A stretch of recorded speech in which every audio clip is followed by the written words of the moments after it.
Baik, Bismillahirrahmanirrahim. Yang pertama perlu kita pahami bahwa manusia itu bergerak dengan ilmunya.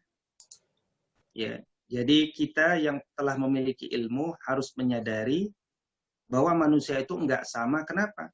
Karena ilmu mereka berbeda. Insya Allah kalau ilmu kita sama, pasti aktivitasnya sama. Misalkan kita tahu sholat yang utama itu di masjid. Makanya kita kan ngumpul kan semuanya di masjid. Tapi kan banyak yang nggak mau ke masjid. Kenapa? Karena ilmunya nggak sama. Dia nggak menganggap penting ke masjid. Akhirnya kan nggak bisa ngumpul. Gitu. Kenapa kita bisa ngumpul arisan tetangga, RT, RW? Ya karena kita tahu. Nabi katakan, man ahabba an yubsata lahu fi rizqihi wa yunsa'a lahu fi atharihi falyasil rahimah. Jadi iman mendorong seseorang untuk membangun tali silaturahim. Akhirnya kemudian ngumpul arisan, RT, RW. Kadang-kadang tetangga membuat kita marah dengan aktivitasnya, baik disengaja maupun tidak disengaja. Bagi orang yang tidak punya ilmu, mungkin dia akan marah beneran, langsung di depan wajahnya saat itu juga.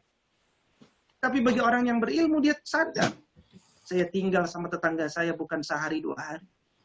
Seumur hidup di dunia ini tinggal sama tetangga saya. Apa jadinya kalau kemudian ada cerita pernah bertengkar dalam hidup? Gak enak. Dorongan iman lagi-lagi menahan diri supaya emosi menjadi stabil kan. Nabi katakan, man kana yu'minu billahi wal yaumil akhir falyuhsin ila jarihi.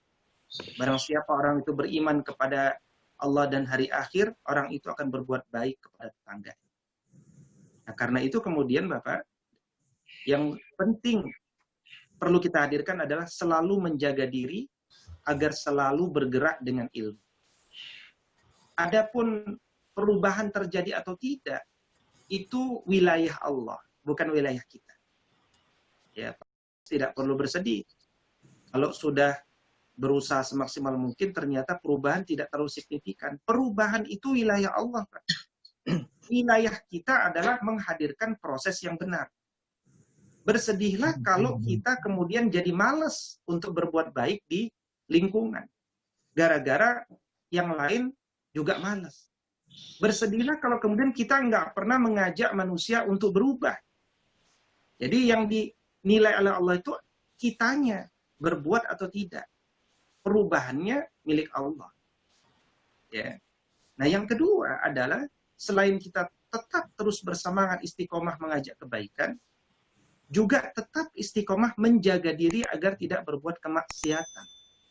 Ya, kadang-kadang ya kita sulit menjaga lisan kita. Ya kan? Terjadi perbincangan-perbincangan muter-muter akhirnya datang ke telinganya. Nah, itu satu. Atau yang kedua, mungkin lisan ini agak jahil. Ada tetangga kita udah 3 bulan nggak pernah datang arisan RT. Begitu datang arisan RT, kemudian kita bilangin, dengarin nih, ya ada angin apa nih datang arisan, gitu. Usil, kita tuh usil. Ada tetangga nggak pernah sholat ke masjid.